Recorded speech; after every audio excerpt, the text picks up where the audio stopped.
অনেকে একটা কথা বলে কি জানেন, আমাদের ভারতে আমার একদিন পিসি, অনেকে জানেন আমার পূর্বপুরুষ সবাই হিন্দু, এখনো সবাই হিন্দুই আছে, আমরা ফার্স্ট জেনারেশন, আমরা মুসলিম। তো আমার পিসিমা বারবার মাঝে মাঝে আমাদের বাড়িতে আসে, তো আমার লাইব্রেরিতে বিভিন্ন সনাতন শাস্ত্র রাখা আছে, তো পিসিমা আসে বইগুলো বারবার উল্টে উল্টে দেখে। তো আমাকে বলছে একদিন, বাবা, আমার আপন পিসিমা, উনি বলছে, বাবা এই তুমি যে ওই যে তোমাদের মক্কাতে না আমাদের শিব ঠাকুরকে তোমরা বেঁধে রেখেছো। আমি তো বলছি যে পিসি বলে কি এটা, মক্কাতে নাকি শিব ঠাকুরকে বেঁধে রেখেছি আমরা। বলছে তোমরা মুসলমানরা শিব ঠাকুরকে মক্কাতে বেঁধে রেখেছো। আমি বুঝতে পারলাম যে শিব ঠাকুর আবার কোনটাকে বলছে। আচ্ছা কোনটা পিসি, কোনটাকে বেঁধে রাখলাম? আর তোমার ভগবান এতই দুর্বল যে আমরা বেঁধে রাখলাম, ও ছুটে আসতে পারে না? উনি তখন বলছেন যে না না, ওই যে একটা কেমন একটা পাথর আছে না আমাদের শিবলিঙ্গ, শিবলিঙ্গ, ওই শিবলিঙ্গ তোমরা মক্কাতে আটকে রেখে দিয়েছো। আমি তখন বুঝতে পারলাম যে ও আচ্ছা আচ্ছা, ডাল মে কুছ কালা হে। না, ডাল মে কুছ কালা নেই হে, বলকি পুরা ডাল ই কালা হে। তো আমি বুঝতে পারলাম আসলে উনি যে হাজরে আসওয়াত আছে ওইটাকে শিবলিঙ্গ ভাবছে। আর এটা অনেক সনাতনীদের দাবি যে আমরা নাকি শিবলিঙ্গকে ধরে বেঁধে রেখেছি। তো তোমার শিব এতই দুর্বল যে বেঁধে রেখে দিলাম, আসতে পারে না একা একা। এখন যদি এই শিবলিঙ্গের ঘটনাও যদি আমি পড়তে শুরু করি, যেটা শিব পুরাণ রুদ্র সংহিতা 47 নম্বর অধ্যায় আছে, যে শিবের মহাদেব শিবের লিঙ্গ কিভাবে খসে পড়ে গেছিল, তার আমার নামে কেস হয়ে যাবে।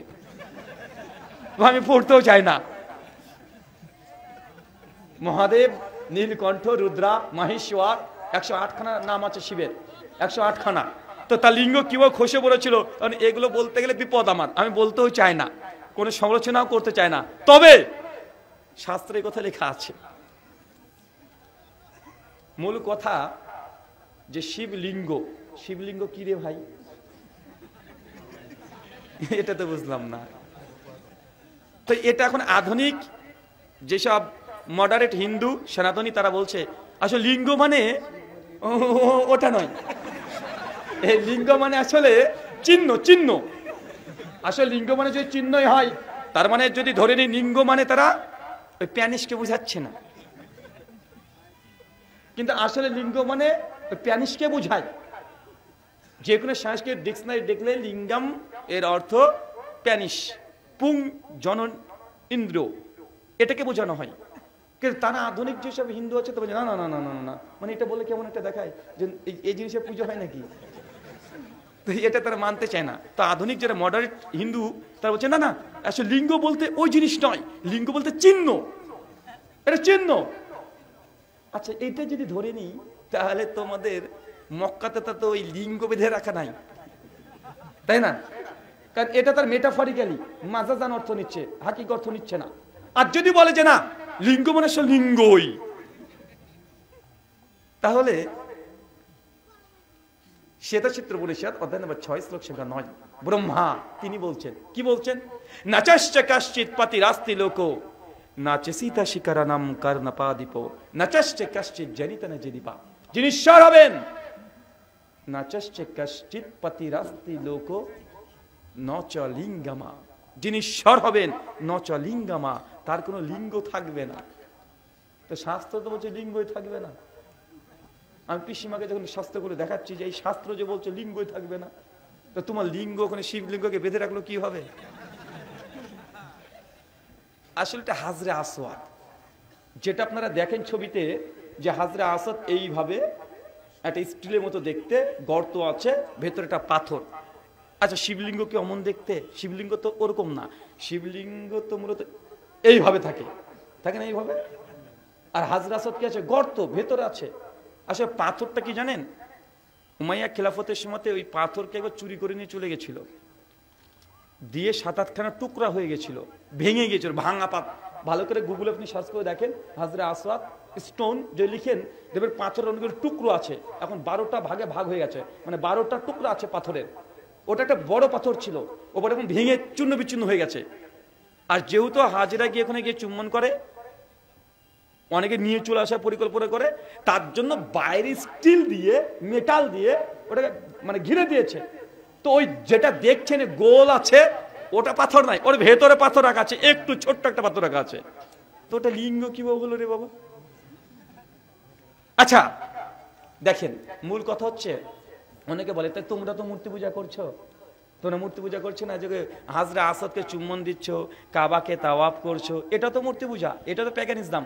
অনেক নাস্তিকরা বলে না, অনেক মূর্তি পূজা যারা করে তারাও আমাদেরকে বলে।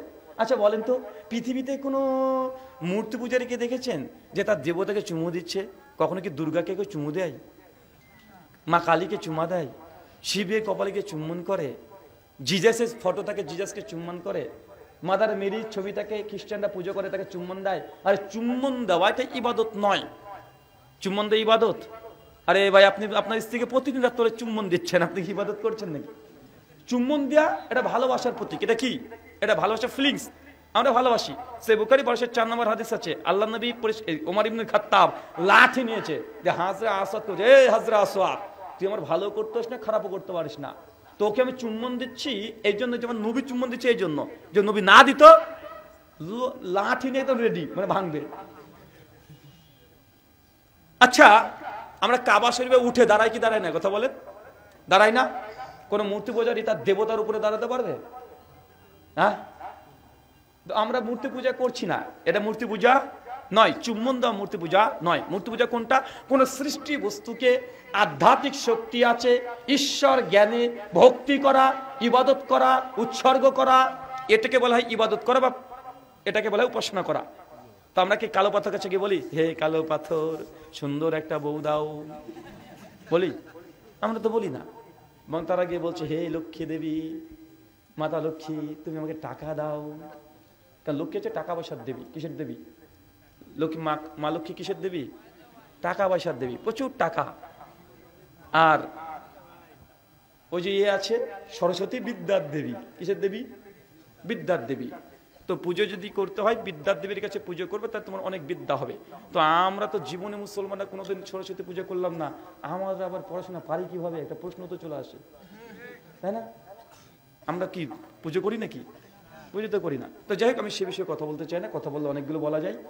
মূল কথা হচ্ছে এটা, যে ভাইজান মক্কাতে তো আর শিব ঠাকুরও বাধা নাই, আর যদি থাকে এটা হিন্দু দাদাদের এটা চরম অপবাদ। 2 নম্বর এটা চরম অজ্ঞতা। 3 নম্বর চরম লেভেলের এটা একটা মূর্খতা সুলভ কথা। কেন? তোমার ভগবানকে বেঁধে রাখলাম, ভগবান পালিয়ে আসতে পারে না, তো ওই ভগবানকে পুজো করেও লাভ নাই। লাভ আছে? শুকরান।